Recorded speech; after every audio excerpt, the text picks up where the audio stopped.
tanpa dia sadari dia sudah kehilangan lebih besar dari apa yang dia dapati. Nama baiknya hancur, dia dipandang sebelah mata, keluarganya ikut terseret, bahkan ikut malu, bahkan aib-aib keluarganya ikut terbongkar.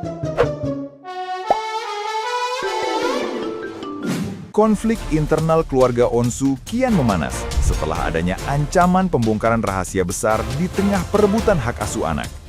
Menanggapi gertakan dari sang adik, Jordi Onsu, pihak Ruben Onsu langsung melayangkan ultimatum keras untuk melaporkan siapapun yang berniat menjatuhkannya.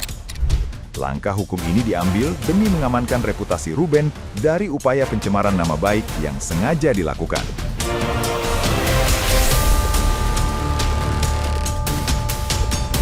Melalui kuasa hukumnya, Ruben memperingatkan agar tidak ada pihak yang menggunakan isu pembukaan aib sebagai senjata mempermalukannya.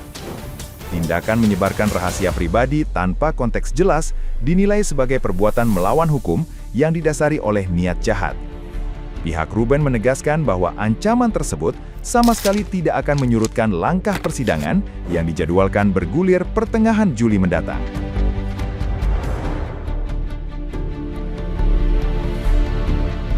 Nah, gimana nih menurut netizen yang terhormat? Silahkan berkomentar ya.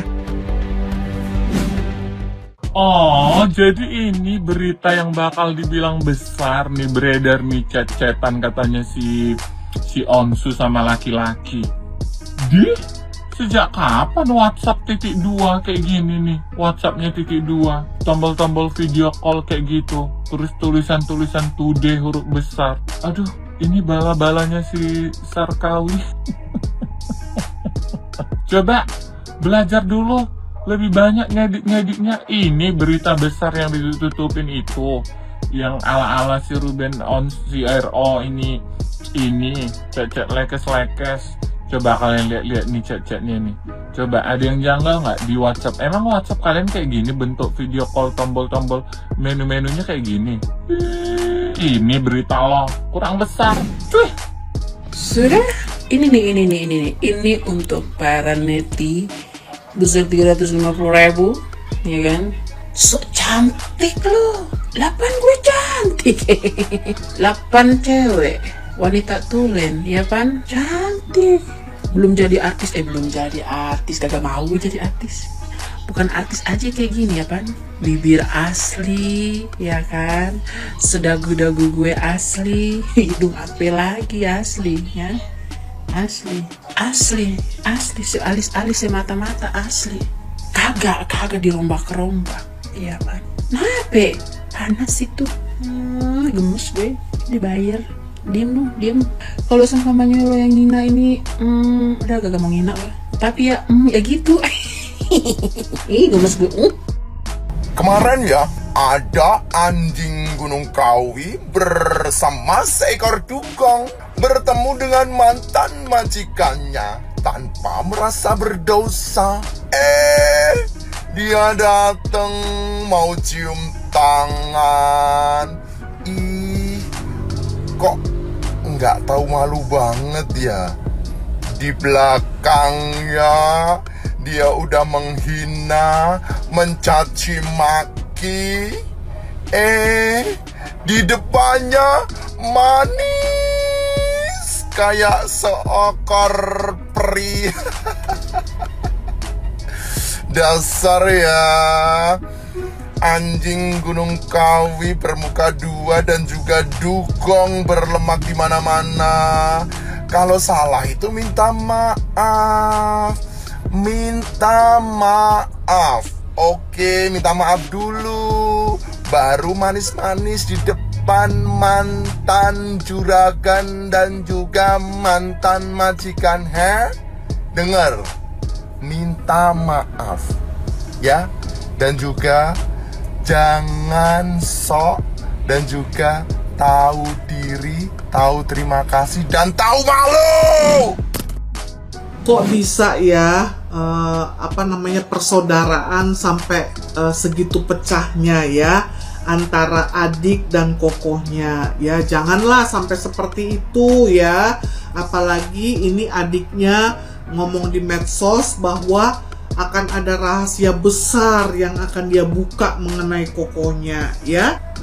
Kamu salah kalau ngomongnya kayak gitu. Kan kamu tahu ya bagaimana netizen itu sangat menyayangi koko kamu ya.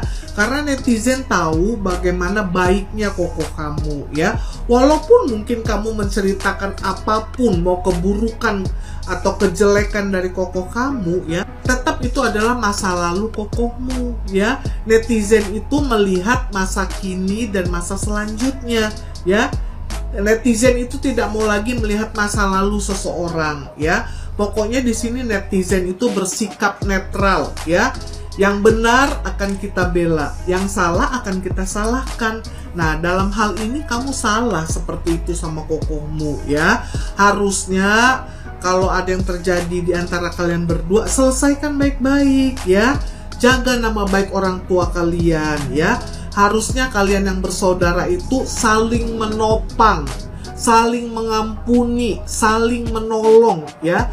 Kalau nanti yang adiknya susah, kan kokonya yang akan bantu ya.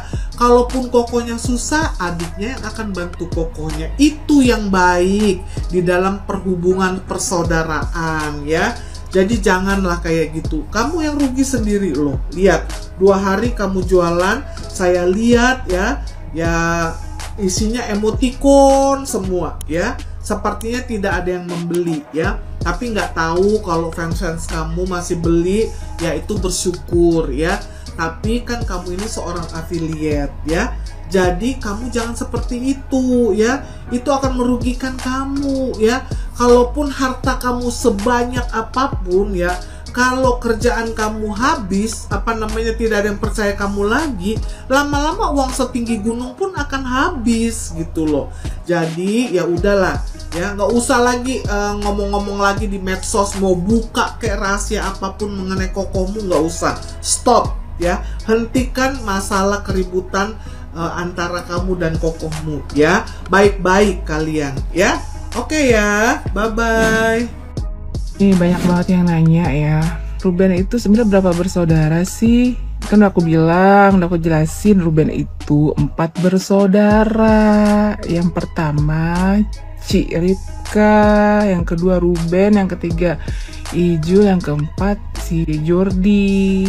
Guys, jadi sebenarnya aku sih lebih deket sama si Ijul, adiknya, ketimbang sama Ruben. Karena kalau sama Ruben dulu aku sering berantem, sering kata-kataan. Tapi kalau sama Ijul aku sering main bareng, karena kan kita rumahnya kan sebelah-sebelahan, tetangga sebelah. Jadi si Ijul itu dulu paling sering diomelin nih, karena dia bandel banget dulu. Jadi aku sama Ijul terakhir itu kontak-kontakan lewat platform sebelah, sering komen-komenan postingan ya kan. 2 tahun lalu lah. Sama Ruben aku udah gak pernah lagi sampai sekarang ya kan. Itulah guys, kalau ingat cerita masa kecil itu kayaknya banyak banget kenangannya. Selain sama Ruben, Ma Ijul, sama teman-teman aku yang lain juga. Dulu kita tinggal di komplek SBS. Anak-anak itu pada asik banget. Anak-anak di situ tuh rame banget, jadi teman-teman kita tuh banyak. Ya udah deh, salam deh buat Ijul. Jul, apa kabar Jul? Udah lama nggak ketemu ya. Terakhir kita ketemu waktu aku mau pindah ke Aceh, udah lama banget. Pengen deh reunian ketemu sama Ijul. Dari masalah rumah tangganya Ruben Onsu dan Sarwenda, kita sebagai wanita bisa ambil pelajaran penting dari kasus yang terjadi kepada mereka. Terlebih yang terjadi kepada Sarwenda sebagai wanita. Yang pertama, menurut gua, jadilah wanita yang bersyukur dan tulus dalam memberikan cinta dan kasih sayang. Karena lu ada di posisi enak seperti ini, ya karena itu lu dikasih berkat sama Tuhan. Bukan karena lu cantik, bukan karena kemampuan lu sendiri. Kedua ya, buat kita para cewek-cewek, ingat, jangan pernah terlena oleh sesuatu yang hanya bisa kita nikmatin sementara aja. Kayak gini contohnya, pasangan barunya Sarwenda kan ganteng, tinggi, badannya bagus, pokoknya perfect lah sebagai cowok. Menurut gua oke kalau dia bangga, tapi salahnya dia tuh menghina orang lain, apalagi orang yang pernah kasih dia cinta yang tulus sampai rela berkorban buat dia. Ketiga nih yang paling berbahaya, yaitu kesombongan. Udah di atas, udah terkenal, kaya, cantik, lupa diri. Bahkan lupa nengok ke bawah lagi. Lihat kan warganet, 3 hal simple ini aja Sarwenda lupakan. Tanpa dia sadari, dia sudah kehilangan lebih besar dari apa yang dia dapati. Nama baiknya hancur, dia dipandang sebelah mata, keluarganya ikut terseret, bahkan ikut malu, bahkan aib-aib keluarganya ikut terbongkar, pasangannya yang baru juga ikut malu, ikut terbongkar aib-aibnya, bahkan sampai keluarga dari pasangannya tersebut ikut terbongkar masa lalu mereka. Gua sih berharap lewat masalah ini Sarwenda bisa menjadi lebih baik, bahkan bisa menjadikan masalah ini sebagai pembelajaran di hidupnya. Bener nggak warganet? Gimana tanggapan kalian? Tulis dulu di kolom komentar. Gila. The power of netizen itu jangan diremehkan ya. Seperti netizen yang satu ini nih ya, ngelakuin ini ya di live-nya Jordi Onsu yang sedang jualan ya. Nih katanya, aku tadi CO dong 300 sekian, tapi sejam kemudian aku cancel. Astagfirullahaladzim. Aduh, ada-ada aja ya kelakuan netizen ini ya. Kasihan, jangan gitu dong ya. Kan si Jordi Onsu ini kan lagi usaha, lagi jualan. Kalian jangan gitu ya. Nge-PHP-in itu namanya ya. Dan gilanya lagi ya, ini banyak juga yang komenin ini gitu kan, pada ngedukung dan jadi ide gitu kan, dan yang lainnya ngikutin juga. Kita lihat komenan yang lainnya ya. Ide bagus sekali, CO-nya jangan satu pieces ya, langsung banyakin aja Wak, terus tiap keranjang dipilih semua. Terus 24 jam kemudian stok balik lagi, kagak jadi laku. Terima kasih idenya kata. Kok bisa ya netizen melakukan hal sekeji itu ya? Ya, tapi semuanya kan nggak mungkin tanpa sebab ya. Nggak mungkin ada asap kalau nggak ada api ya. Ya, seperti kita tahu kan si Jordi Onsu ini ya, adiknya Ruben Onsu ya, tapi malah pro ke sono ya, pro ke Gunung Kawi.